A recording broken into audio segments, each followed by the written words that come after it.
Now in this chapter, we continue from where we left off last time.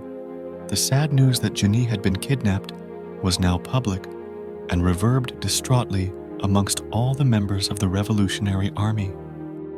The chapter started off with the revolutionaries having their hands full. The whereabouts of Ivankov, Dragon, and Kuma was currently in the East Blue at the country of Goa, Luffy's birthplace. I think it's safe to assume here that this is roughly 12 years ago, when the revolutionaries made a visit to the kingdom of Goa, saving Sabo's life in the process. A request was sent directly from headquarters to Dragon and the others. The troops currently responsible for the uprising in Tumi of the South Blue were in dire need of assistance. Ivankov pleaded with his allies that their hands were currently full attending to the wounded of Goa.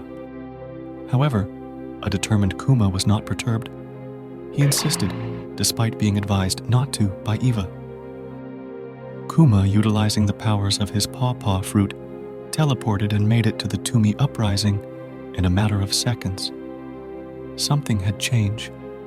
There was something completely different about Kuma ever since the abduction of Bonney. He was more brazen with his efforts made towards his missions, especially since she had been captured by the very ones he fought against, the celestial dragons. Bonney was now the abductee of a celestial dragon who wished her to be his wife. The victory of the Tumi Revolution roared triumphantly as Kuma was hardened for war, much like his heart was for his love. Next, we time skip once more. Now 2 years had passed since Bonney had been taken. As the trio of the Revolutionary Army recouped at their headquarters in Baltigo, they remembered this fact, and to their surprise, a call came in. It was Bonney. Much to everyone's surprise, they listened attentively as she spoke. She explained that she had become gravely ill, and the moment that this ailment had came upon her, she was removed from the grace of the celestial dragons.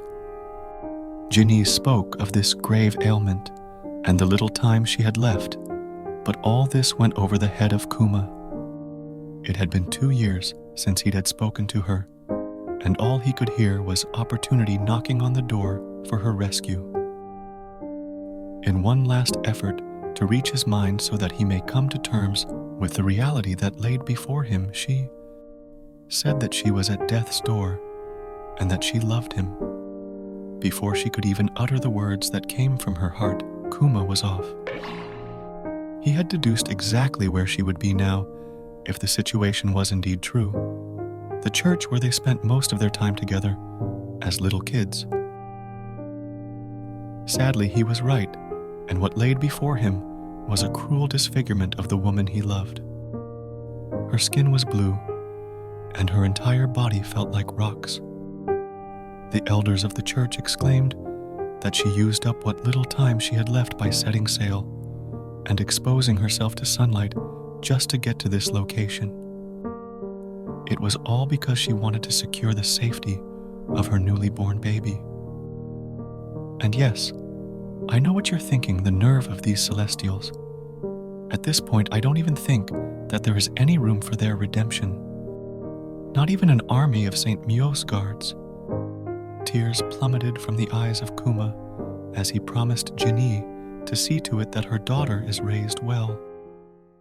The chapter moves on to what seemed to be a montage of all the hardships and rewarding moments that came with Kuma's fatherhood. In one panel, he can be seen feeding her from her bottle, making remarks of how much her appetite reminds him of her mother. Next, Kuma burst into tears after hearing her say the words, "Daddy," for the first time.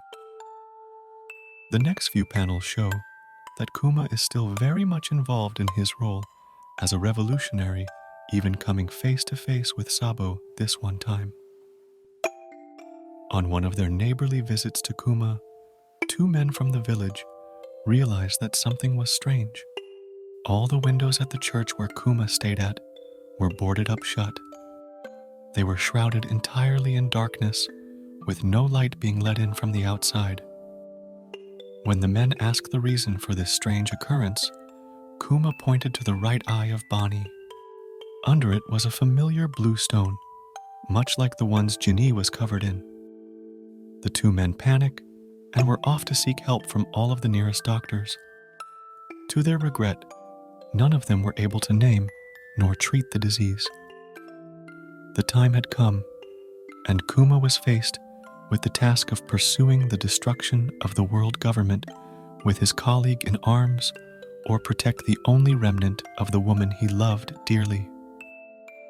To no surprise, Kuma decided to vacate his role at the Revolutionary Army, and when he explained his stance, Dragon understood and agreed to assist him in whatever he can by pleading for medical assistance from their comrades all over the world.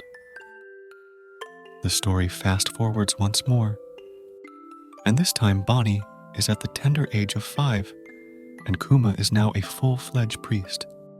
Her father warns her about being too complacent after she threatened to finish beat up some village boys that were harassing her. She then mentions that they made fun of her stones. "You mean your jewels?" Kuma replied jovially, restoring the spirits of a vulnerable Bonney. Finally, a knowledgeable doctor arrives, one who is familiar with the plague that is affecting Bonney. He called it sapphire scale, a rare and incurable disease. The doctor further expounds by saying even if she were to never see the light of day again, that the disease still gets worse gradually, and that she will be dead before the age of 10. Bonney unfortunately gets wind of their conversation and misinterprets what was said by Kuma. What she heard was, "It'll be over before her 10th birthday," and believed it to mean that by her 10th birthday, the disease will be gone. Kuma was stuck and at a loss for words in a place where he never wanted to be in. Now, a year later, in what would be our last time skip of the chapter, a familiar face of evil had returned. King Bakori had returned to the southern district in an attempt to finally wipe out its inhabitants in a great big giant blaze. The people of Sorbet called upon Kuma desperately for his assistance, and as always, our chapter ends on a cliff. The chapter ends on a footnote. The long-anticipated break has finally come, so there will be no chapter next week. Also, a note was left on the cover page of Brooke, playing alongside an electric eel. It said that for reasons unknown, Oda was unable to finish the manuscripts for this week's chapter, which left us a few rough drawings and an unfinished chapter as indicated by the 13 pages. So my hope is that with this rest that he does indeed get his sleep, so that he can come out with a bang for the next chapter, 1099, so please have a good one.